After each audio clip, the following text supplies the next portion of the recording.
Hello and welcome to Ecom App, the practical, easy, and above all, useful routines for general practitioners. So, as always, if you like this channel, if it brings you something, if you learn things, if you want more free videos like this, then subscribe to the channel, give me a like, and leave me a little comment. It always makes me really happy to read your messages. It's really encouraging, honestly. Thank you for all your nice comments. And the same goes for Facebook. Give me a like, leave me a comment. And the ultrasound training's available for free. The link is in the description. It's a great introductory course to get started with ultrasound, really just to help you dive in. And also, it's a great way to start off right, to learn how to adjust your machine, especially for those who already do ultrasound but struggle a bit with the buttons and settings. And actually, today we're going to talk about settings. We're going to talk about a setting that you probably have on your machine because all modern devices offer it, but it can actually trip you up if what you're expecting from the image is actually an artifact. So I want to talk about what's called compound imaging.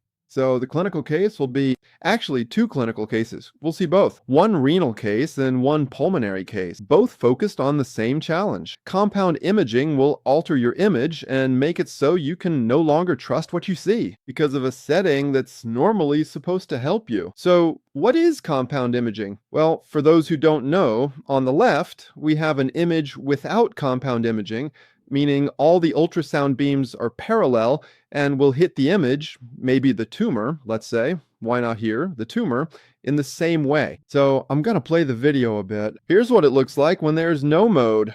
Compound. So the ultrasound probe will scan the image, and as it scans the image, quite simply, you'll actually see the anterior and posterior parts of your image clearly, since this area will be perfectly perpendicular to the ultrasound beam. On the other hand, the sides, you'll see them very, very poorly. Since they'll be too parallel to the ultrasound beams, when your beams hit, they'll bounce off, they'll be deflected, and they won't be able to return to the probe. So we'll see the sides very poorly. To solve this problem with image analysis and to improve the quality of our modern images, a mode was invented, this compound mode, which allows us to send ultrasound beams along several axes with the same probe without moving the probe. And you can see that this image greatly improves the visibility of the sides, for example here, of a tumor. So this has greatly improved the quality of the images. And you might say, that's amazing. And yes, I agree with you. It's an incredible invention that you have on all modern devices, and it really gives you a smoother, sharper image so you can see the organ more clearly. With ultrasound imaging, we're getting closer and closer to the quality of CT scan images. Unfortunately, compound imaging also has its limits. As always, a technological advancement can also come with limitations. And the limitation is that the artifacts we value, the artifacts that are very useful to us,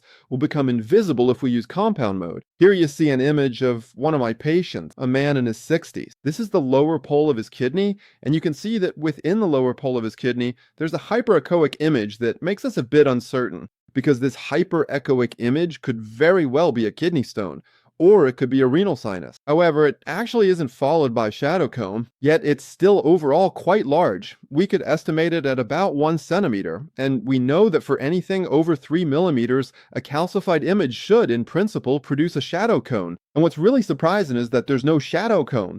Laterally, there's no shadow cone, and there's none behind the mass either. Well, this error is related to the compound mode, because the ultrasound beams arrive from different angles, which smooths out the posterior shadow cone and allows us to see what's behind the lesion, something that wasn't possible before this mode was invented. In the end, it essentially makes the artifacts we rely on disappear. So when we learn in ultrasound that a calcified image has a shadow cone, well, yes, that's true on older machines, but not necessarily on the newer ones. And so sometimes you actually have to turn off the mode to make the shadow cones appear. So in dynamic imaging, you can sometimes see it a little better. Fortunately, in a dynamic image, the patient moves, and you can just barely make out the shadow cone here, if you'll look closely and take your time. If you go too fast, you'll miss it. But still, it's not ideal, because you might expect something much more pronounced with this calcified image. So that's it for the first shadow cone. If I'd now turn off the mode, this time you'll see the shadow cone appear. You see, between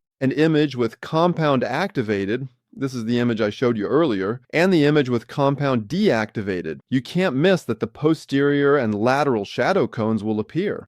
Here you can actually see that even the image ultimately, this time really at the level of the calcified part, so yes, the image quality degrades, we agree, the image quality does get worse, but I think the calcified part actually improves. You can actually spot 3 stones here, which are responsible for several shadow cones, posterior. And so here, indeed, our diagnosis of lithiasis really makes sense with the appearance of those artifacts we value so much, and ultimately with better visualization of the calcified lesions. So first example, second example, this time in lung ultrasound, where again, and even more so with lung ultrasound, if you haven't taken the lung ultrasound training, I really encourage you to do it. It's amazing, and you'll see just how powerful lung ultrasound can be. Super interesting for a general practitioner's daily practice. I'd even say essential. I do lung ultrasounds every day. Well, lung ultrasound is all about analyzing artifacts, and so this compound mode will reduce artifacts. So in this case, where the patient's heart failure was obvious, was very severe, with the compound mode, it was actually pretty hard to spot.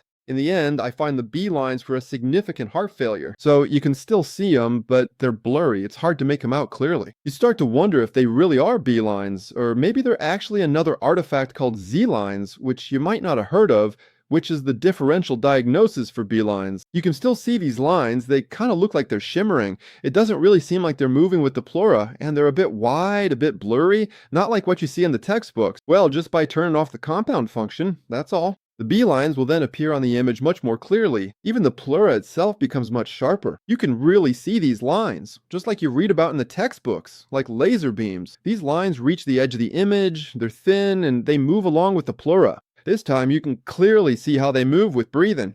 Very sharp, well-defined lines. Well, that's just by turning off the device's setting, and you can pretty easily get those artifacts back. In lung ultrasound, you're actually trying to analyze artifacts. It's a shame to lose those artifacts because of something that's supposed to help us in our daily ultrasound practice. So I hope this video about the importance of settings, but also the importance sometimes messing with your device's settings and turning off the ultrasound image aids to improve your image, to improve your diagnosis, well, you get that sometimes that's actually important. Because yes, you need to understand the ultrasound image, and sometimes you need to realize that artifacts actually help us. Artifacts aren't something that will throw us off. They're something that will help us. We need them, and sometimes you have to know when to turn off certain modes and settings. If you enjoyed this, give me a like, subscribe to the channel, and leave me a comment. Same thing on Facebook. Also, the introductory ultrasound training is available. The link is in the description. Of course, we're talking about the importance of artifacts, really getting to know them so we can improve our diagnoses and better understand our ultrasound images. See you very soon on EcoMap. Bye-bye.